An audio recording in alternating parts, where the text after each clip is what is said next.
자, 이제 이런 점에서 결국은 바로 명철까지 가는 거예요. 아까 성령과 예를 끼얹는 그거는 결국은 그 성령을 소멸치 말며 하는 것은 결국은 이 행실을 버리면은 그렇게 된다는 뜻이고요. 예언을 멸치지 말라는 말은 성경에서 예언은 구약이에요. 원래 기록된 말씀, 이 교훈이 다 거기에서 나온 거라는 걸. 믿음은 들음에서 나며 들음은 그리스도의 말씀을 알만이라는 게 다 같은 거예요. 그래서 사도 바울이 로마서 쓸 때 선지자들로 말미암아 그의 아들에 관하여라 그랬잖아요. 그죠? 근데 우리가 이걸 어떻게 듣냐 하겠냐. 아들에 관하여라 그러면은 구약 성경에서 기독론을 찾으려고 그러는 거야. 아들의 말씀을 찾아야지요. 그거 하는 거예요. 바울은 지금 그걸 가르치고 있으니까. 이 예수님으로부터 받은 이 명령.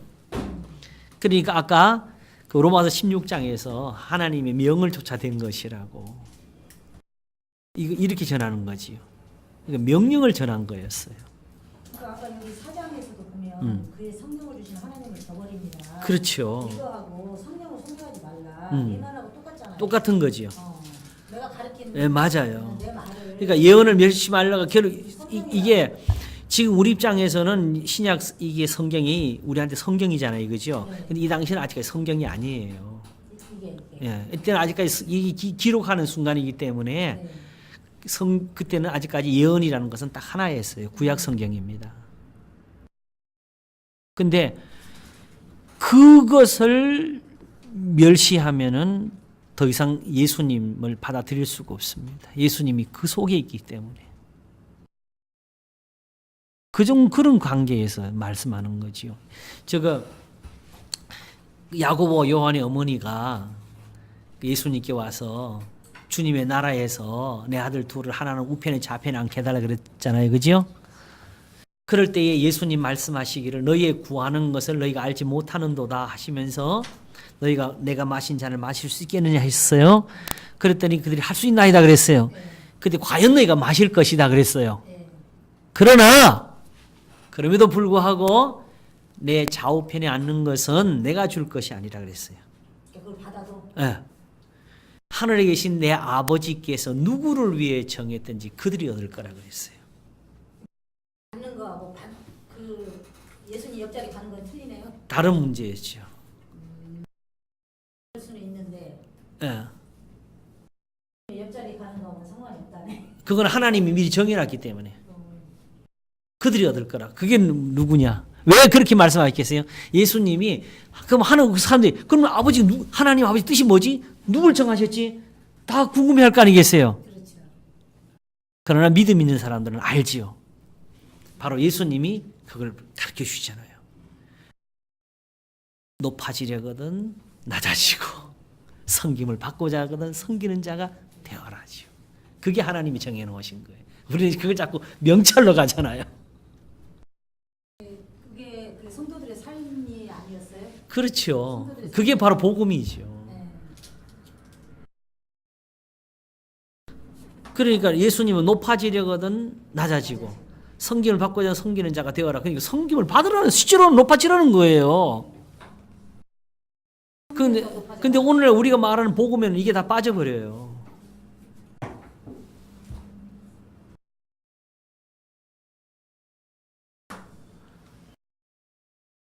실제로는 그렇게 하라고 하신 건데 오히려 그리스도인들이 높아지기를 원하시는 거예요.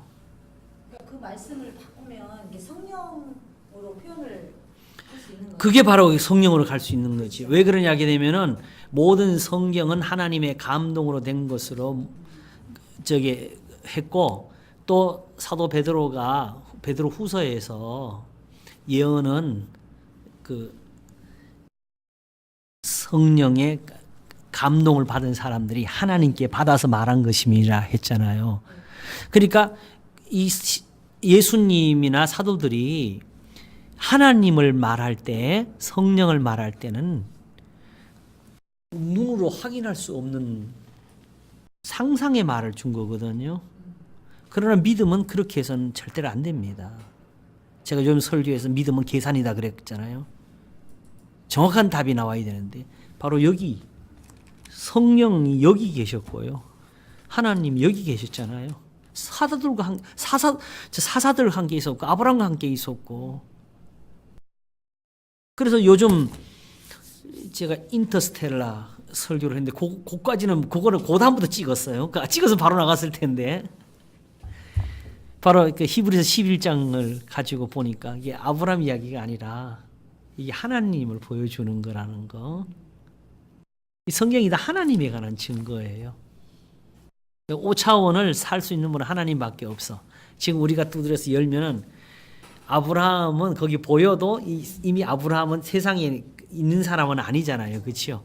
거기 아브라함이 있으면 그 아브라함이 아니라 하나님이 거기 함께 있는 그걸 보여주려고 그러는 거죠.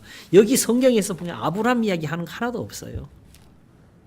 아브라함 함께 하셨던 하나님. 그렇죠. 이런 아브라함을 사랑했고 이런 아브라함을 복을 주셨다는 거죠. 그게 하나님이 그렇게 보인 거죠. 그러니까 요셉과도 함께 하신 것이 보드발의 눈에 보였고 블레셋 왕에게 아브라함과 함께 하신 것이 보였고. 자, 그런 점에서 이제 이게 명철로 이제 이어지게 된 거거든요. 그러니까 잠깐 한 가지만 예. 하고 여기 아까 이제 데살로니가 전서 5장에 앞에서 말했던 악을 악으로 갚지 말고 선을 쫓으라. 예. 그런 게 지금 성령의 음성으로 성령의 그 소리라는 거 아니에요. 이것도 다 성령의 그렇죠? 말씀이죠. 그걸 그리고. 도장을 찍는 거잖아요. 예. 그리고 실제적으로 그 성령을 우리 그 성도들에게 주신 것 또 이 일에서 주신 거예요. 이 말씀 때문에. 이 말씀 때문에. 거룩한 사람들에게 주신 게 성령이지. 네. 이게 자칫하게 되면 성령론 잘못하면 우리 큰일 납니다. 왜 그러냐게 되면 우리가 지금 성령으로 거듭나고 뭐 성령으로 막 이렇게 다 적용을 시키잖아요.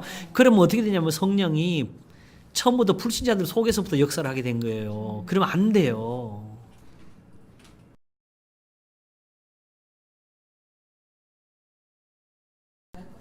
예. 여기 있는 훈련된 사람 외에 모든 듣는 사람은 성령이 정립이 안 돼 있어요. 안 돼 있어요. 그렇기 때문에 그것을 조금은 언급하고 지나가. 근데 성령을 지금 그건 단순히 그렇게 풀 수는 없어요. 왜 그러냐게 되면은 그건 진짜 우리가 한두 타임을 가져야 될 거예요. 그 증거를 내야 되니까. 요새 이제 방송으로 듣는 모든 사람은 우리가 지금 공부하고 있는 이 성령 알고 있는 네. 그리고 그 성령에 의해서 본 성경을 지금 들을 수가 없는. 그렇죠. 그 요즘 내가 이제 그 영어 지문을 지난번에 갖고 왔잖아요. 요새도 하나가 읽었었는데 그 사회학자들이 이제 어떤 합의를 도출하고 이런 어떤 그 정의를 내리고 또 어떤 결과에 대한 계산을 하고 할 때 제일 중요한 게 뭐냐 하게 되면은 어떤 용어에 대한 합의가 항상 일치하지 않는답니다. 지금 가족이라는 말을 쓰게 되면 가족을 어떤 범위로 쓰냐가 서로 다 다르답니다. 그래서 한 실제적인 예가 나왔는데 멕시코에서 실직자들의 비율을 한번 조사해가지고 통계를 낸 적이 있는데 그걸 미국을 기준으로 했답니다.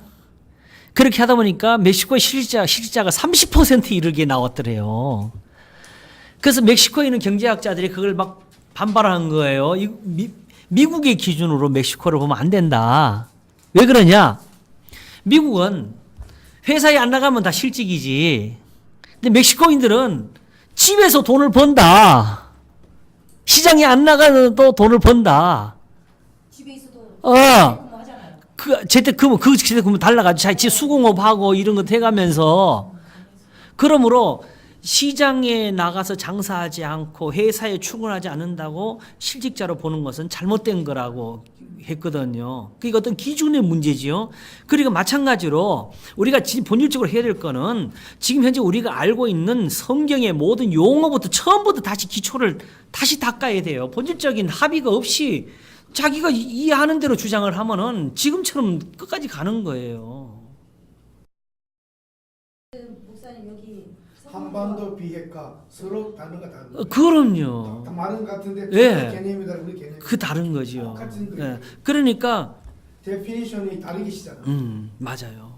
정의를 다 쉽게 말하면 구원파가 생각하는 거듭남하고 우리가 생각하는 거듭남이 달라요. 그냥 단순히 그냥 저기 중생이라는 용어 하나 가지고 밀고 나가게 되면은 구별이 안 가는 거고 성도들은 그냥 혼란에 빠지는 거고 여기가 저기 할지 자기 용의를 정의를 내려놓고 해야 되죠. 근데 문제는 이게 처음부터 지금 우리가 보는 이런 흐름에서 한 경우가 많지가 못한 것 같아요. 그러다 보니까 제가 바로 겪은 게 조직 신학자들 사이에서도 중생이라는 용어가 서로 안 맞아요. 근데 그걸로 그 서로 안 맞으면 안 맞은 대로 아, 저 사람은 이렇게 보는구나. 저 사람은 이렇게 보는구나 하는 그 차이점에서 서로 좀 이해를 한다든지 서로 협력한다 이런 게 있어야 되는데 그게 아니고 다르면 무조건 한쪽을 그냥 죽이려고 그러는 거야. 그러니까 서로 호수아비를 찌르고 있는 거예요. 그렇죠. 해결이 안 돼요. 그러니까 결국은 뭐가 되냐면 철저한 자기 방어적인 신앙만 나와요. 그러니까 거기에 어긋나면 무조건 다 죽여버려. 옛날 같으면 다 죽였을 거예요. 할배시대로. 네. 그럼 일단은 여기 넘어가고 예. 일단 오늘은 네. 일단 어떤 것이 뭐냐면 이게 지혜, 예. 로우시며에 일단 초점을 좀 맞춰주세요. 일단 그 바로 여기서 나온 것이 뭐냐게 되면 평강이 하나님이 친을 온전히 거룩하게 하시면은 두 가지를 내가 사진 녹한 건 명철이 하나님이시며 같은 이런 구절들이 그 쓰이게 되는 저게 이유, 그 배경을 보여준 거지요. 이렇게 던져질 때는 바로 이게 오히려 그거 다른 것보다 더 중요했다는 거예요. 이 전체에 명철이 한이 없으시면은 하나님의 능력의 핵심이라는 거지요. 오히려 저들에게 그래 하나님 그렇게 능력 많은 거 나도 듣긴 들어서 할때 거기다 아직도 의문을 달고 있는 사람이 있다는 전제에서 딱 막아버린 게 뭐냐면 명철이 한이 없으신 분이다. 엄밀히 말하면 너 필요한 거 뭐냐? 그거 다 만들 수 있어. 이런 식으로 말하는 거지요. 너 문제 뭐냐? 야, 하나님은 다 하실 수가 있다는 표현을 뭘로 한 거죠? 지혜로우셔서. 그래서 우리가 전지전능이라고 그러잖아요. 그죠? 이제 우리 그게 딱 풀어지네. 전지전능의 뜻을 그 욥기 42장을 설교하기 위해서 본문 정해놓고 강단에 올라가는 순간에 내가 이 뜻을 알고 있는가 의문이 왔어요. 그래서 재빠르게 방에 들어가서 책장에 있는 국어 대사전을 진짜 국어 대사전을 딱 펼쳤더니 전지전능의 뜻이 뭐냐? 모든 것을 하실 수 있는 완전한 지혜예요. 모든 것을 하실 수 있는 이게 이제 또 여기서 깨달아지네. 그 말을 해놓고 여기 오니까 진짜 확실해. 지혜.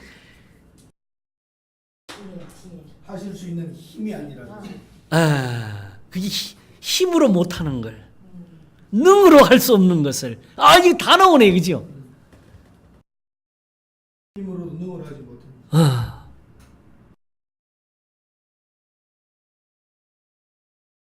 그러면 그 엄밀히 말해서 하나님하고 1대1로 비교는 안 되는데 지금 이 시대가 어떤 시대냐게 되면 뭐든지 필요한 것은 발명으로 가잖아요. 그죠? 어제 뉴스에 오늘 아침인가 그 무인 자동차가 이제 서울 주행했다면서 드디어 시내 주행을 했다는데 그런 식으로 지혜를 논한다면은 하나님은 정말 그런 점에서는 못하실 게 없다. 오히려 그 단순한 파워의 문제가 아니고 지혜에서 지혜로우셔서 하나님이 못하실 게 없다는 뜻이고, 거룩이 필요하냐? 거룩하게 할 수 있다. 의로움이 필요하냐? 내가 너를 의롭게 할 수 있다. 능력이 필요하냐? 내가 능력을 줄 수 있다. 사실은 능력이란 말을 했는데 이건 아직도 수학과 과학이 못 찾잖아요. 그 답을. 교인들이 지금 우리가 가지고 있는 우리가 문제라 그러잖아요. 그죠? 수학 문제처럼 풀 수 있다면 우리가 얼마나 좋겠냐. 만일에 수학자들이나 과학자들이 우리가 기도하는 문제를 내가 저 문제를 한번 내가 풀어봐야 되겠다 한다면은 정말 어떤 공식을 세워야 될까? 할 수가 없는 것을 하나님은 그야말로 그걸 풀 수가 있는 지혜가 있는 거지요. 그래서 복음에는 하나님의 의가 나타나는 것이나 모든 것이 하나님의 지혜. 예, 맞습니다. 지혜야. 하나님의 지혜입니다. 예수 그리스도 십자가에 주신 지혜예요. 힘으로 뭘 구원해내는 게 아니라 지혜. 명철이 많이 없으신 분이에요. 그러니까 우리한테 뭘 시킨 게 아니에요. 지금도 사실 로마서 우리는 입장에서 굉장히 크게 받고 있지만은 실제로는 이런 그 유대적인 배경에서 보게 되면 로마서가 그들한테는 사실 별것도 아닌 복음이라고. 근데 사도 바울은 어디서 그걸 전하고 있느냐? 이 복음으로 능히 너희를 경고케 하실 지혜로우신 하나님께. 아까 읽은 거 로마서 16장. 이제 그게 사실 오늘 결론이죠. 그게 그걸로 가는 건데. 지혜. 그 하나님의 지혜에 대해서 쓴 거예요.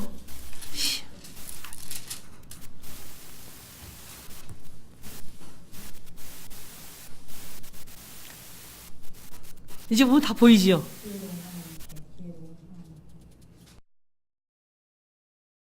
사실 우리가 믿으니까 아멘 하면서 보는 성경이지만은 그냥 성경 구절을 하나 세상에 내놓으면서 이걸로 우리 문제를 풀 수 있다 하게 되면 사람들이 그걸 얼마나 우습게 보겠어요. 그렇죠? 근데 하나님은 이걸로 가질 수가 있다. 지혜로우셨어요. 예수 그리스도가 하나님의 지혜인데 유대인들은 자기의 의와 그걸 율법을 가지고 그걸로 해 나가려고 하니까 안 되는데 그쪽에서 우리 볼 때 우리가 말이 안 돼. 그건 말이 안 되는 거죠. 그것까지 무슨 하나님의 능력을 얻냐. 어디 성결과 성거룩이 어디. 그렇죠. 최소한도 하나님께는 기도라는 것을 시작하려고 하면 일단 성결이 먼저 돼야 돼요. 그 본질적으로 우리가 기도하는 것도 말이 안 되고 그 사람들한테는 예배하는 건 더더구나 말이 안 되고. 한옥제도 안 드리고. 그러니까요. 근데 지금 자기들도 한옥제가 지금 자기들은 제사장이 없으니까 안 되죠. 그들은 못하죠. 자기들도 안 하죠. 자기들이 오히려 율법에 따라서 못해요. 율법을 따위 못해. 예. 해야 되는데 제사장도 없고 성전도 없고. 그러니까 자기들 꽝이야. 꽝이 자기들이 미치는 거죠 지금. 사실 꽝이야. 그러니까 그걸 메꾸는 방법이 꽝이야. 그걸 방어하는 방법이 바로 토라지요. 토라가 아니고 뭐죠? 탈무드. 결국은 보게 되면 어떤 면에서 지금 그리스도인들이 가지는 그 지혜로 덮으시고 있어 자기들을. 그러니까 불교에서 참불가 부르듯이 오히려 우리 걸 갖다 쓰는. 그래서 성전도 없지 제사도 안 되지 양도 안 잡지 그러면서 하는 게 논리적으로 빼내 가지고 가진 자기들의 가르침이에요. 그게 이제 소위 말해서 랍비들이 가르치면 모든 걸 의존하고. 그렇죠. 그렇게. 거기까지 생각 안 하고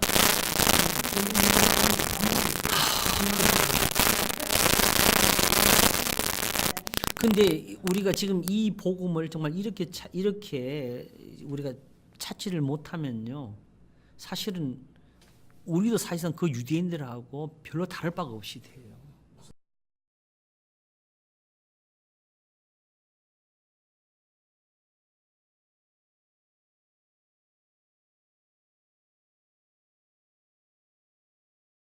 율법을 다시 가야 돼.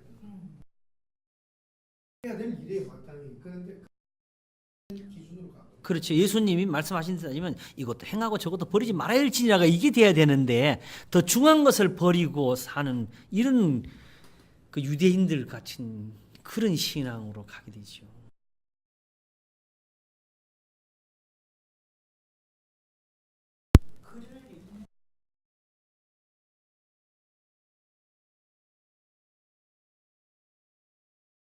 하는 능력이 너무 없어요.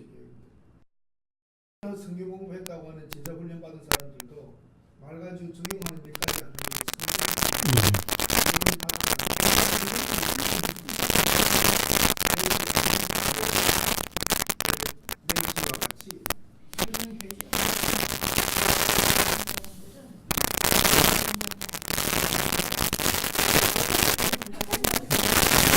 자, 지혜가 어떻게 능력인지 한번 경험을 주는 부분이 있는데요. 바로 잠언 3장입니다.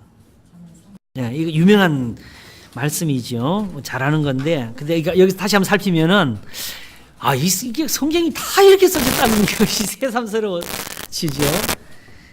13절부터 보겠습니다.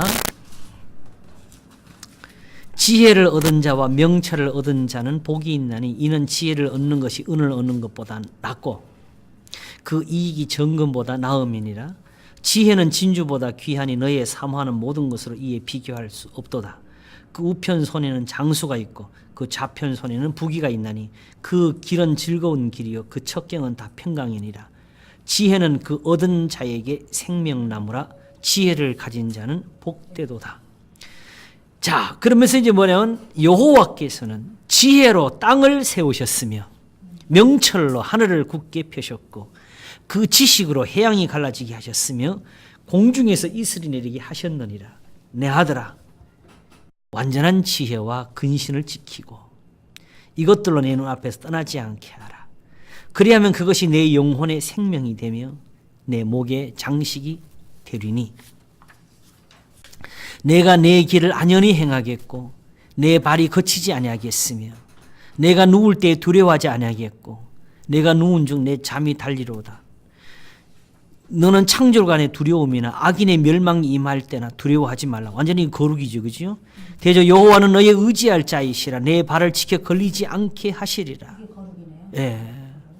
자, 문제는 이제 여기 보세요. 지금 여기까지 읽은 것만 따지면은 지혜가 너무 좋잖아요. 네. 지혜만 있으면 지금 우리가 지금 기도하고 하는 모든 것이 여기 들어가고도 남지요.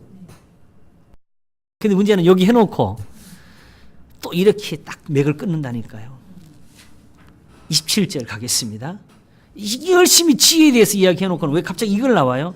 내 손이 선을 베풀 힘이 있거든 마땅히 받을 자에게 베풀기를 아끼지 말며 내게 있거든 이웃에게 이르기를 갔다가 다시 오라 내일 죽여놓으라 하지 말며 내 이웃이 내 곁에서 안연히 살거든 그를 모해하지 말며 사람이 내게 악을 행하지 아니하였거든 까닭없이 더불어 다투지 말며 포악한 자를 부러워하지 말며 그 아무 행위든지 좋지 말라. 왜 갑자기 지혜를 하다가 이 말이 나오지요? 이게 지혜니까. 이제 우리가 이제 성경이 왜 이렇게 써져 있는지가 이제 잡히죠, 그죠? 왜 그러냐? 32절 계속 보겠습니다. 대저 패역한 자는 여호와의 미워하심을 있거니와 정직한 자에는 그의 교통하심이 있으며 악인의 집에는 여호와의 저주가 있거니와 의인의 집에는 복이 있느니라. 진실로 그는 거만한 자를 비우시며 겸손한 자의 인내를 덮으시나니 하면서 결론을 어떻게 보죠? 지혜로운 자는 영광을 기업으로 바꾸니와 미련한 자의 선단함은 욕이 되느니라. 결국 지금 말씀이 맞아. 이게 지혜. 결국 이 말을 하려고 지혜를 쓴 거예요. 그러니까 아브라함이나 이런 다윗이 맞아요. 그러니까 결국 근데 문제는 이게 이 세상에서 보게 되면은 단순하게 어떤 그 윤리와 도덕으로 가게 되는 건데 하나님께는 이것이 모든 것을 이룰 수 있는 지혜. 하나님은 이걸로 하셔요. 그러니까 열심히 했죠. 아, 아니 저는 항상 아브라함하고 롯을 생각을 하면서 어떻게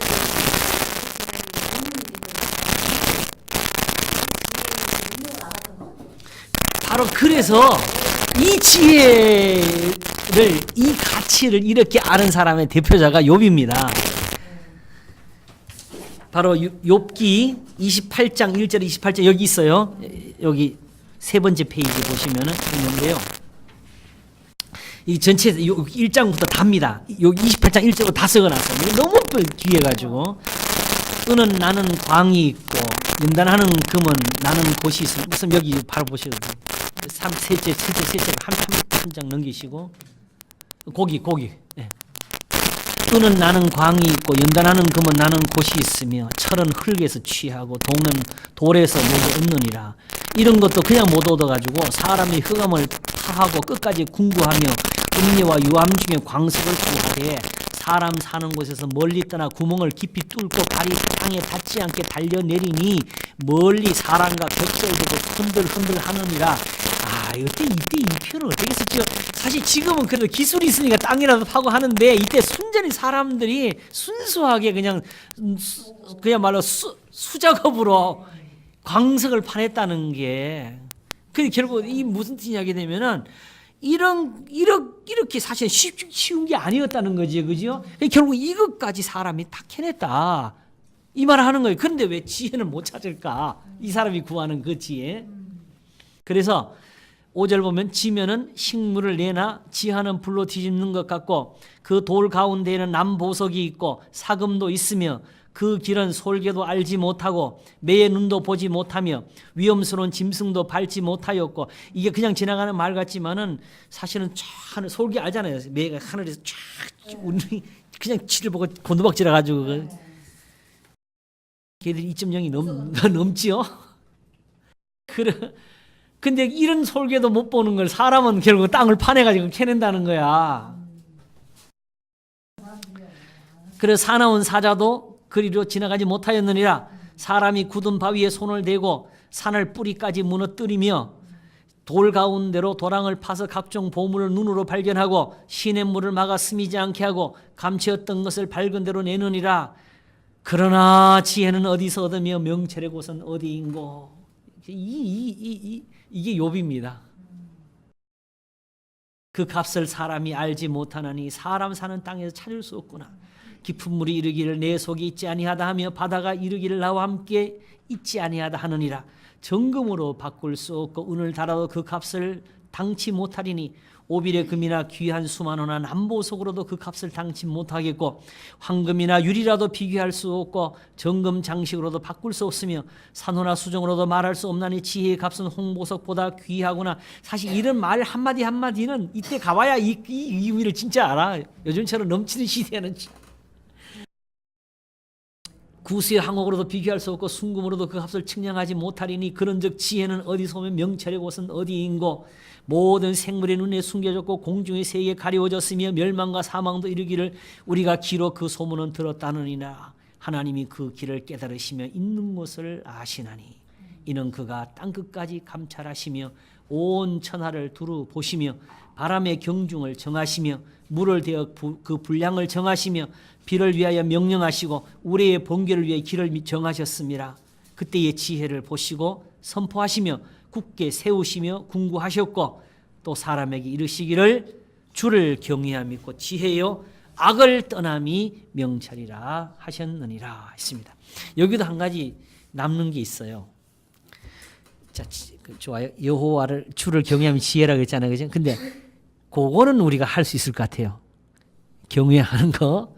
근데 악을 떠나는 거는 또 어떻게 해요? 그게 명철인데. 그렇죠? 그러니까 이게 다른 말이 아니고 결국 같은 말 하나님을 경외하는 자는 하나님이 결국 명철 가르치시니까 하나님의 말씀을 들어요. 결국 이 욥이 어떻게 살았어요? 그 친구들이 그렇게 욥에게 흠을 찾고 허물을 끄집어내려고 애를 쓰면서 뒤집어 씌울 때 자기가 한 말은 자기 옆에서 어떤 가난한 이웃이나 자기 집 밑에 있는 종들이 와서 자기들의 사정을 말하게 되면 자기는 뭐부터 생각하느냐. 내가 하나님 앞에 이런 사람이라. 나도 하나님께 늘 이렇게 살고 있다고. 그래 내가 이 사람들의 사정을 몰라주면 하나님이 내 사정을 어떻게 알아주겠냐. 그게 두려워서 내가 아무것도 할 수가 없었다고. 이건 성품이 아니죠. 이거는 믿음이지요. 이게 바로 믿음이지요. 하나님을 그렇게 두려워할 수 있는 거는 믿음이 아니면 그게 안 나오는 거지요. 그러니까 이 사람이 얻은 지혜가 바로 이렇게 나온 거지요. 이렇게 해서 나 지혜를 얻어가지고 하나님을 두려워했다. 이 말 하려고 한 거지요.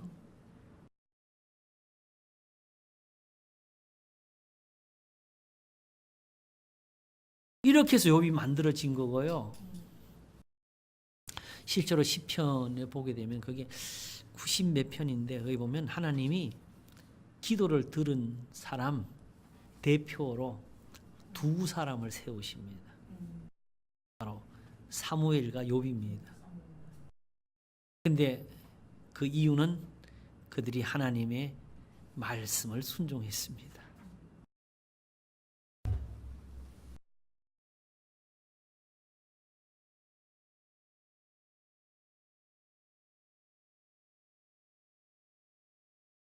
지훈아, 너 많이 힘들지?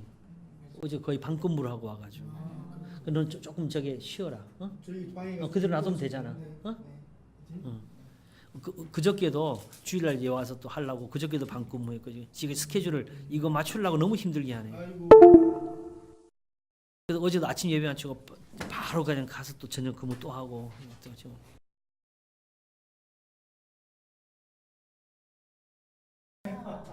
바닥에 누워도 되고. 교회 가서 누워도 되는데 더웠어. 그러니까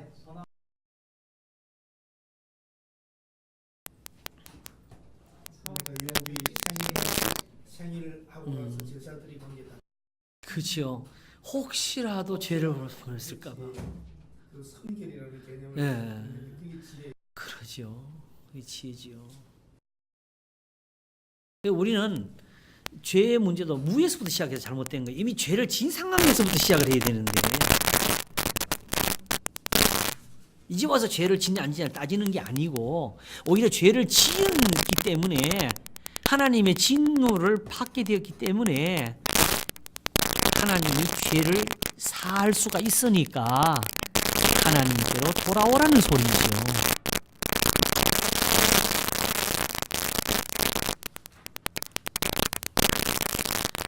바로 예수님이 십자가에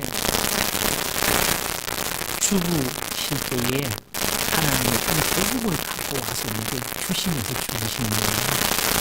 그래서 본질적으로 죄는 예수님의 십자가에서 왔습니다. 그러나 그 십자가로 우리 죄를 씻으시기 위해서 우리 지혜는 없는 거예요.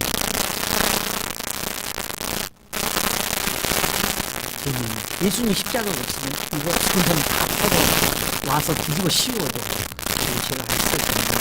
그래서 고린도서 1장에서 하나님이 세례를 주게 하려고 나를 보낸 게 아니라 오직 복음을 전하게 하심인데 그리스도의 십자가가 헛되지 않게 하려고 하는 거라 그랬어요. 그러니까 궁극적인 구원은 십자가입니다. 근데 그 십자가의 그 무한한 은혜를 거저 주시려고 하나님이 지혜로우신 하나님이 그 지혜를 내셔가지고 하나님의 의로우심으로 우리 죄를 씻는 거지요.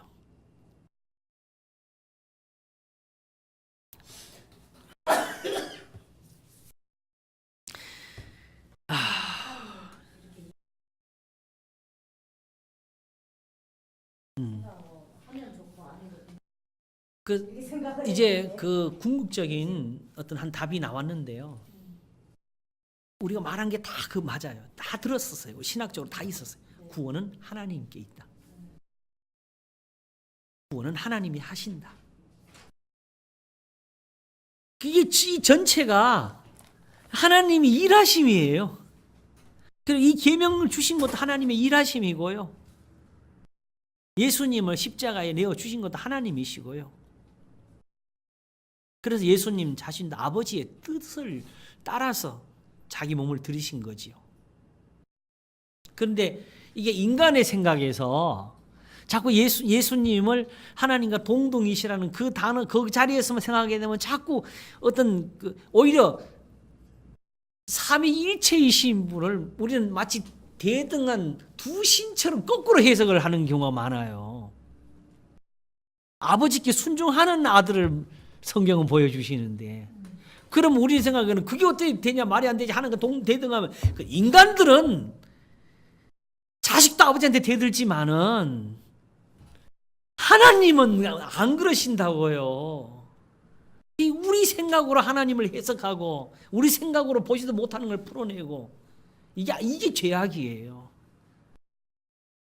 그래서 칼빈의 말이 맞아요. 성경이 침묵하면 침묵해야 돼요. 성경이 말씀하면 말씀해야 되고, 성경이 간 데까지는 가야 되고, 성경이 멎는 곳에서 멎어야 되고. 제가 요즘 디지털이라는 표현을 쓰는데, 여기 아무리 화면이 정교하게 보여도 결국 이거는 다 점이거든요. 근데 묘하게도 또 이 디지털 문화가 아니었으면 지금 우리는 이런 걸 누릴 수가 없어요. 디지털로 정말 영에 가까운 오류들은 그냥 버리면서 무시하면서 살아가는 게 지금 디지털 문화거든요.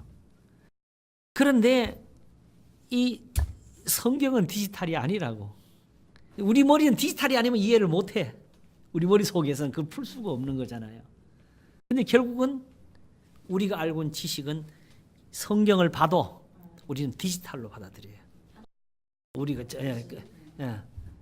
그래놓고 선은 아니에요. 그래놓고는 그다음에 거기 이제 결국은 어느 순간에 그 끊어진 것을 부딪힐 때가 오게 되면은 그걸 우리가 임의적으로 풀고 해석을 하고 이어버리고,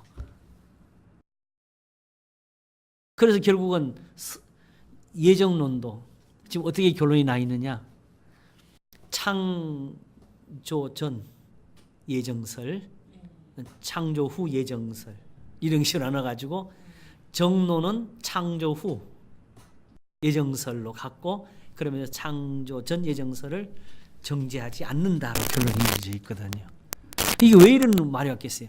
바로 에베소 3장에 창세 전에 그리스도의 산 우리를 택하사라는 말이 있으니까, 그냥 거기서 그냥 그 정도로 궁금하고 의문만 가지면 되는데, 그걸 우리가 결국은 그 창세 전에 들어가서 우리가 그림을 그리기 시작한 거죠. 우리 머리가.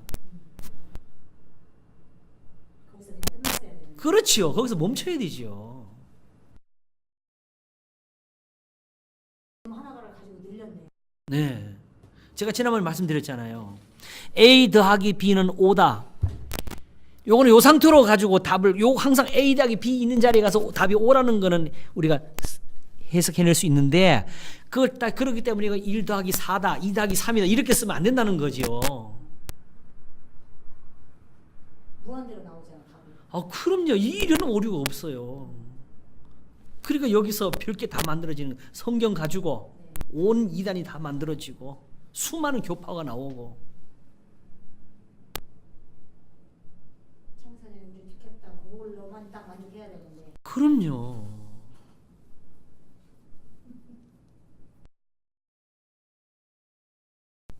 그랬더니 어떤 분들이 그러더라고. 바로 그러니까 그 끊어진 부분을 잇는 게 신학의 작업이 아닙니까? 그걸 하면 안 되는 거예요. 신학이 바로 거기서 멈춰야 되는 게 신학이죠.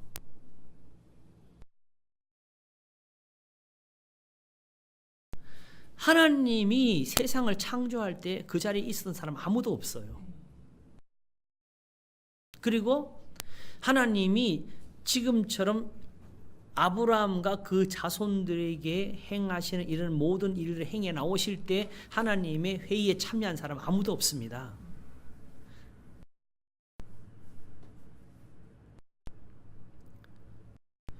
그래서 나타난 것은 보이는 것으로 얼마 된 것이 아니니라.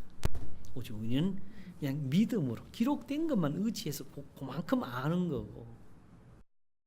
그래서 신명기에서 모세가 결국 그 부분에서 한 말씀이 오묘한 일은 하나님 여호와께 속하였거니와, 신명기로 다 말한 거 아니다라는 거죠. 아직도 하나님께 우리 모르는 거 너무 많다. 그러나 나타난 것은 우리가 우리 자손들에게 영원히 주신 것이다. 그러므로 우리는 우리에게 주신 것만 붙잡고 살면 된다. 요걸 말했지. 요거 깨닫는 게 중요하지요.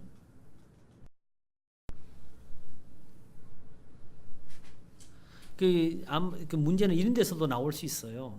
실질적으로 오늘날 그 신학이 이런 게까지 오게 된 것은 사실상 우리가 먼저 작업을 한 경우는 거의 아닌 것 같아요.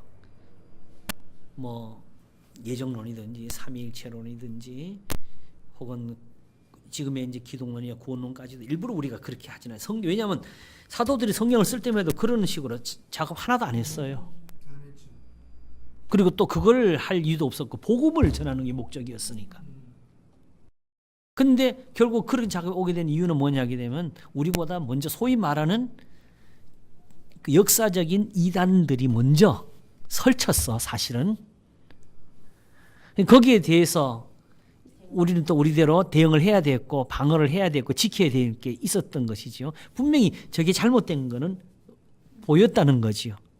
다만 그걸 할 때 우리가 넘어가지 않을 그 부분까지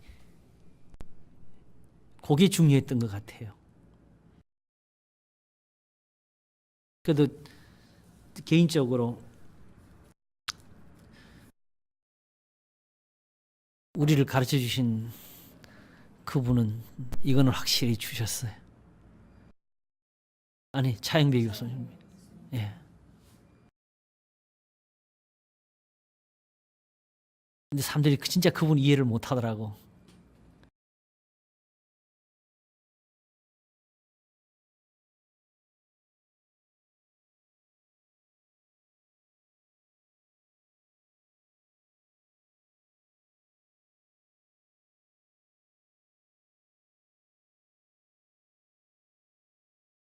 제가 볼 때는 아마 진짜 훌륭한 분이신데 어떤 면에서 보게 되면 우리가 하는 이런 그 해석의 작업에서는 조금 더 이만까지 안 들어가시지 않나 싶어요. 결과적으로 지금 보니까 우리가 단어 하나, 용어 하나도 우리가 다 일일이 다 해야 되겠다 생각이 오잖아요, 그렇죠? 원래 말하던 의도대로.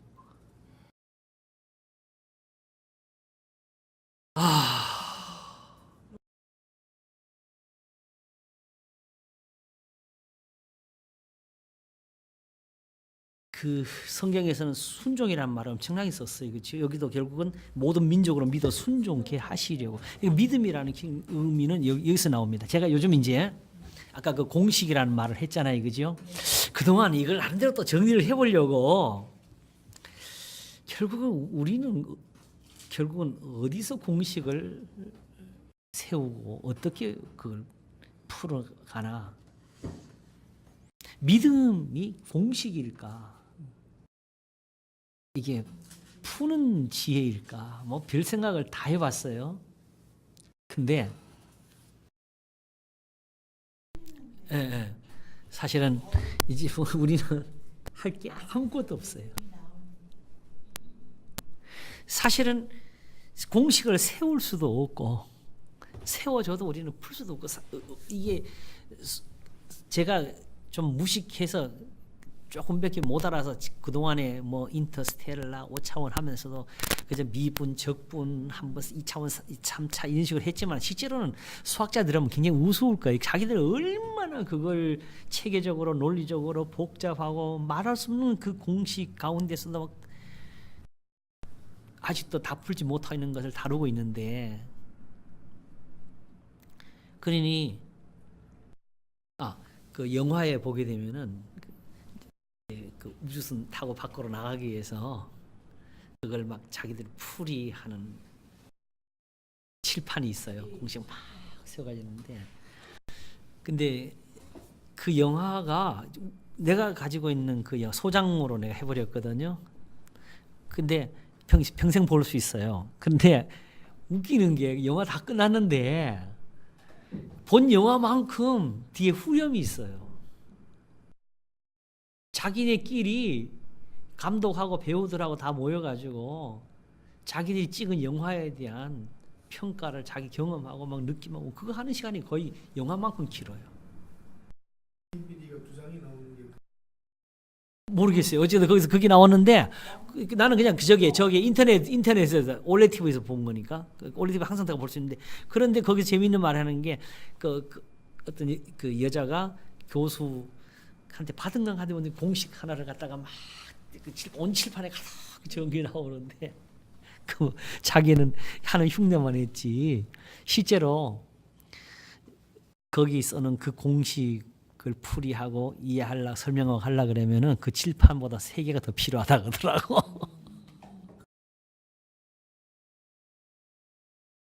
그거는 실제로 있대요. 그렇게 해놓은 걸 그냥 한 부분만 가져와 가지고 그렇게 한 거래. 그러니 그냥 봐도 이제 알 수가 없는 저 부분을 가지고 그래요. 자동차 안테나 있었잖아요. 예. 텔레비 안테나 있었잖아요. 안테나 없잖아요. 예. 처음 나왔을 때 좀 빼기도 했고. 그렇죠. 이거 없이는 이 안에 있는 안테나가 수학이에요. 계산이에요. 그 계산이 수학과에서 다 만든 거예요. 그렇죠. 안테나를 만든 게 수학이 되는 것도 깜짝 놀랐어요. 다른 뭐 기계 수학에서 풀어져 이게 나오는데 안테나 막대기 안테나가 그렇죠. 이 안에 들어가는 게 계산이. 제 말이 뭐냐면 그렇게 하는 것은 만약 그 사람들이 우리 문제를 풀려고 공식을 세운다면 정말 그 공식에 말도 못하는 걸 세워야 될 거예요. 지금 그 눈에 보는 현상을 가지고 공식을 세운 건데. 영의 세계로. 그럼요. 만약 공식을 세운다면 그렇게 해야 될 문제를 그러면 그걸 지금 내가 맡고 있는 우리 시골 교인들은 그러면 어떻게 풀 것이며. 그러니까 왜 믿음이란 말이 나왔느냐. 지혜로우신 분이 계시니까 하나님이 다 한다는 거죠. 우리는 공식 세울 것도 없어. 풀 것도 없어. 우리는 그냥 빛이 있으라 하심에 빛이 있어지는 그 지혜가 지금도 역사하기 때문에 죽은 자를 살리시며 없는 것을 있는 것 같이 부르시는 이니까 정말 하나님이 지금까지 지어놓은 것 가지고 도저히 네 문제만큼은 내가 이대로 못 풀겠다 하시면 그것도 하나님은 만들어서 하실 수 있는 지혜니까 우리는 뭐만 하면 돼? 믿기만 하면 돼. 그래 하나님이 다만 그걸 하시려고 우리한테 하나님이 이 지혜를 우리한테 주시면 너는 이것만 해라 그러는 거예요. 쉽게 또 기도에다 적용을 하니까 우리 문제를 풀려고 기도하는 건데 우리 성도들이 정말 그렇게 해서 풀려면 어떻게 기도를 하겠습니까? 그걸 풀어주시는 분이 계시니까 우리는 그냥 지혜로운 자나 무식한 자나 그냥 기도만 하면 돼. 이게 단순히 기도의 어떤 능력이나 기도를 오래 하거나 많이 하거나 크게 했거나 이것과 관계가 없이 오직 의인의 기도는 역사는 힘이 많으리라 따라서 그 누구나 그래서 믿음으로 의로워지고 믿음으로 거룩해지고 믿음으로 구원을 얻고 믿음으로 천국 갑니다.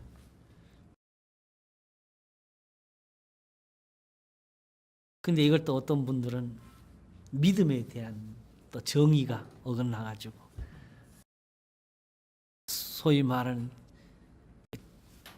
자기가 어떤 확신을 가졌다는 그거 적용 연결하려고 그러는데 성경은 그것이 아니고 말씀, 기록된 말씀 이거 믿으라는 믿음이지요. 그렇죠. 서재의 글을 믿어야지요. 구약에 들어가서 안 맞는 건 다 버리고 신약에 필요한 것만 딱 갖고 나오는 거는 그건 믿음이 아닙니다.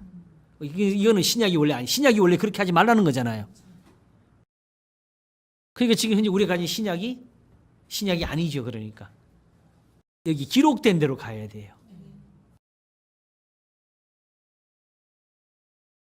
어디든지 성경에는 틀을 들이대면 안 됩니다. 그러면 결국 예수님도 조각을 해야 돼요. 우리가 우리한테 안 맞아요.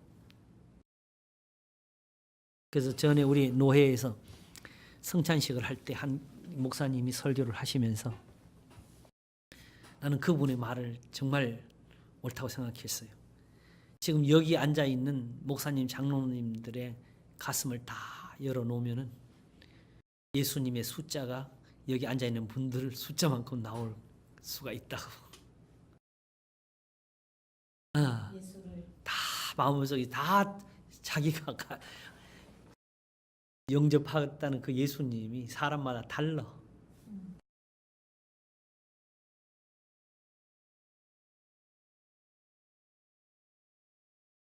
그걸 없애야 되는데 그래서 나도 고민을 또 해요. 그러면 지금 현재 그러면 그래서 나도 그 속에서 나도 신앙을 얻었고 했는데 결국은 교회가 그래도 이렇게 이어올 수 있는 거 결국은 우리의 노력이나 우리의 수고의 결과가 아니라 결국은 하나님이 하신 거다. 말씀이 있어서. 마치 바울이 옥에 갇혀서 어떻게 하든지 전파되는 것은 그리스도니 하는 그게 하나가 있어가지고 결국 사람의 수고로 된 것은 아니었어요. 그래도 그리스도가 전파됐어요.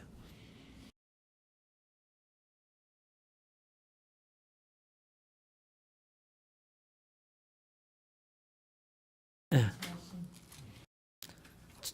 그 주제가 꽤 크지요, 생각보다. 그렇지요? 우리 전체 성경을 다 아우를 수 있는 그게 나온 것 같아요. 그렇지요? 괜찮으세요? 네, 네. 하나만 더 해도 돼요? 네.